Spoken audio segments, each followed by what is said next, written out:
La situación económica en Argentina se complica cada vez más. Esto, sumando a los compromisos adoptados por el país gaucho con el Fondo Monetario Internacional, que han reavivado no solo las críticas contra el organismo internacional, sino también la división en el país, en medio de un clima de elecciones presidenciales.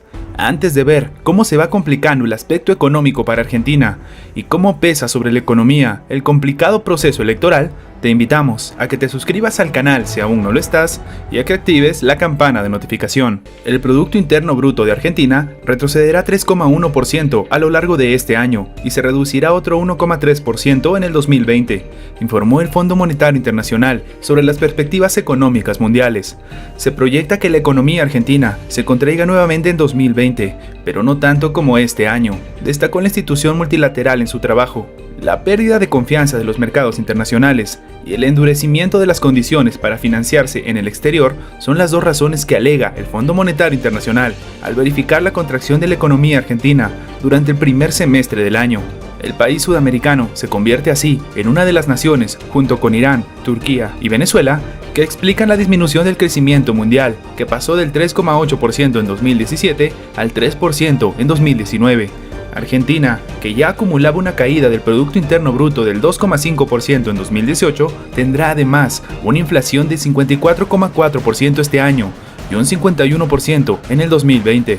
El desempleo, que se ubicaba en 9,1% el año pasado, empeorará este año al subir al 10,6%, mientras que en 2020 se mantendrá por encima de los dos dígitos. El balance de cuenta corriente, que se redujo 5,3% del Producto Interno Bruto en 2018, mantendrá una variación negativa del 1,2% este año y apenas subirá el 0,3% del Producto Interno Bruto en el 2020. Aunque la región crecerá 1,8% el año que viene, 0,6% menos que lo estimado en abril por el organismo, Argentina y Venezuela serán los únicos países que experimentarán una contracción de la economía. La intensificación de las tensiones comerciales y geopolíticas, incluidos los riesgos relacionados con el Brexit, podrían trastocar aún más la actividad económica y hacer descarrilar una recuperación que es ya frágil en las economías del mercado emergentes y la zona del euro, según advierte el Fondo Monetario Internacional. La inflación en Argentina ya se sitúa por encima de la previsión que el Fondo Monetario Internacional marcó para este año, pues el encarecimiento de bienes y servicios fue del 54,5% interanual a julio de este año, según el último informe del Instituto Nacional de Estadísticas y Censos. Es ante esta situación que el organismo internacional instó a la necesidad de sacar adelante medidas como la reforma del sistema de pensiones para controlar el gasto público. En Brasil, la reforma de las pensiones es un paso esencial para garantizar la viabilidad del sistema de seguridad social y la sostenibilidad de la deuda pública, dice el Fondo Monetario Internacional en el informe. Y es que lastimosamente, en general, para América Latina y el Caribe, el Fondo Monetario Internacional redujo con fuerza sus expectativas, pronosticando un crecimiento del 0,2%, una caída del 0,5% porcentual respecto a la previsión que tenía en julio. Además, prevé una mejora a partir del 2020, pero siempre por debajo del 3%, debido a la rigidez estructural, los periodos débiles de comercio y los desequilibrios fiscales. Pero volviendo a Argentina, es más que complicada su situación. La mitad de los jóvenes de Argentina son pobres y 1 de cada 10 vive en la indigencia, una situación que se ha agravado seriamente en los últimos 2 años, pero que no escapa a un problema estructural que arrastran todos los gobiernos desde que existen las estadísticas. Si hay un derecho humano que está siendo violado con una tremenda profundidad, es el tema que hemos visto en los últimos 2 meses en las primeras planas de los medios de comunicación. El hambre en Argentina, declaró en una de sus intervenciones durante el primer debate presidencial el candidato de Alternativa Federal, Roberto Lavagna. Según el Observatorio de Deuda Social de la Universidad Católica Argentina, el 30% de los jóvenes y niños sufren inseguridad alimentaria y el 13% pasó hambre en algún momento del año. A fines de septiembre del 2019, el Congreso Nacional aprobó que se extienda hasta el 2022 la Ley de Emergencia Alimentaria, que dispone un aumento como mínimo del 50% de los créditos presupuestarios vigentes del corriente año, correspondientes a políticas públicas nacionales de alimentación y nutrición. Y es que organizaciones sociales y comedores populares venían reclamando, con movilizaciones masivas, acampes y cortes de calle, el apoyo del gobierno. Ante la crisis financiera nacional, se multiplicó exponencialmente la demanda en los centros asistenciales que alimentan a niños y ancianos en las zonas de más carencia del país, al mismo tiempo que la inflación destruye el poder adquisitivo de las familias más vulnerables. Desde la llegada al poder de Mauricio Macri en 2015, 3 millones de personas cayeron por debajo de la línea de pobreza en Argentina y se estima que alcance al 40% de la población con los registros actualizados a fines del 2019. En los últimos 30 años, la tasa por pobreza nunca fue menor al 25%. Lavagna, economista respetado por todo el arco político, realizó un breve diagnóstico durante el debate, en el que acusó tanto al kirchnerismo como al macrismo de la situación actual. Argentina es excepcional por la positiva debido a la cantidad de recursos naturales, humanos e incluso de capital con lo que cuenta, y por la negativa porque es la única economía de estas características en el mundo que lleva 8 años en el estancamiento. Esta diferencia tremenda entre el potencial que tiene el país y la realidad está hablando de graves errores de política económica. Fueron dos gobiernos distintos con políticas opuestas, pero obtuvieron el mismo resultado, que fue la caída de los ingresos de todos los argentinos, remarcó el candidato del peronismo, no kirchnerista.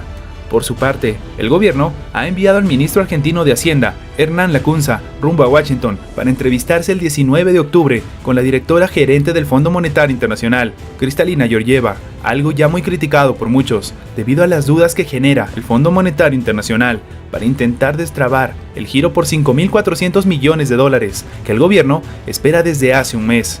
El titular de Hacienda también se reunirá este 18 de octubre con el primer subdirector gerente del Fondo Monetario Internacional, David Lipton, en una audiencia a la que también asistirá el presidente del Banco Central de Argentina, Guido Sandleris.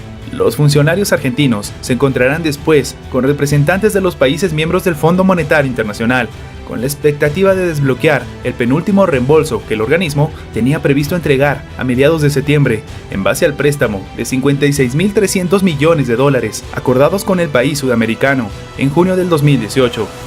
Estos encuentros se realizan en el marco de las reuniones anuales del fondo que se celebran por estos días en la capital estadounidense. Por ello, Lacunza enviará una misión anticipada para reunirse con las autoridades de la entidad multilateral. Esa delegación la integran el viceministro de Hacienda, el secretario de Finanzas y el secretario de Hacienda. Los funcionarios de Hacienda también tendrán encuentros con grupos inversores, especificaron desde el ministerio.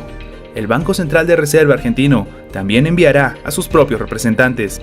Lacunza participará en la primera sesión de una reunión de ministros de finanzas y presidentes de bancos centrales de los países que integran el grupo de los 20 países industrializados y emergentes, G20.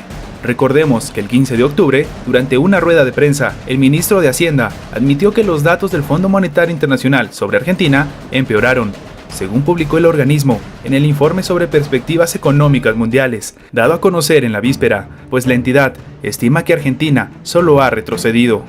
Lacunza aseguró, no obstante, que los fondos del préstamo del Fondo Monetario Internacional no financiaron la fuga de capitales, sino que se usaron para pagar deuda. Esto en respuesta a lo afirmado el domingo por el principal rival del presidente Mauricio Macri en su intento de ser reelecto en las elecciones del 27 de este mes, el peronista Alberto Fernández. Recordemos que en julio del 2018, las autoridades argentinas y la entidad multilateral alcanzaron un acuerdo de contingencia que ponía a disposición del país sudamericano 50.000 millones de dólares hasta el 2021. 3 meses después, ese acuerdo fue negociado y se amplió a 56.300 millones de dólares, a cambio de un estricto programa de ajuste que pasaba una reducción del déficit presupuestario a la libre flotación del tipo de cambio. La inestabilidad financiera que se generó tras las elecciones primarias del 11 de agosto, en las que el oficialismo perdió por más de 15 puntos porcentuales, obligó al gobierno a intervenir en el mercado para contener la depreciación del peso argentino y a realizar ajustes para mantener un equilibrio en el déficit fiscal primario al que se comprometió con el Fondo Monetario Internacional. No olvidemos que en la actualidad, el Fondo Monetario Internacional es el único acreedor externo que tiene Argentina, y es que a casi 4 años de asumir su mandato, el presidente Mauricio Macri espera ganar las elecciones generales el 27 de este mes y vencer a su principal rival, el peronista Alberto Fernández, y es que tiene al país en una situación complicada, entre compromisos que debe cumplir ante el Fondo Monetario Internacional y la complicada situación de los pobres argentinos. La duda siempre quedará latente. ¿En verdad sirven las directrices y estrategias que plantea el Fondo Monetario Internacional a sus países deudores? ¿O como en el caso de Ecuador, las soluciones muchas veces arrastran problemas sociales más importantes? ¿Acaso la postura de Vladimir Putin con respecto al fondo tiene un fundamento más que evidente? ¿Qué crees tú? Déjanos tu opinión abajo en los comentarios. Gracias por ver nuestro video. Recuerda que tu like nos ayuda mucho a seguir creciendo. Suscríbete para más contenido y nos vemos en la próxima.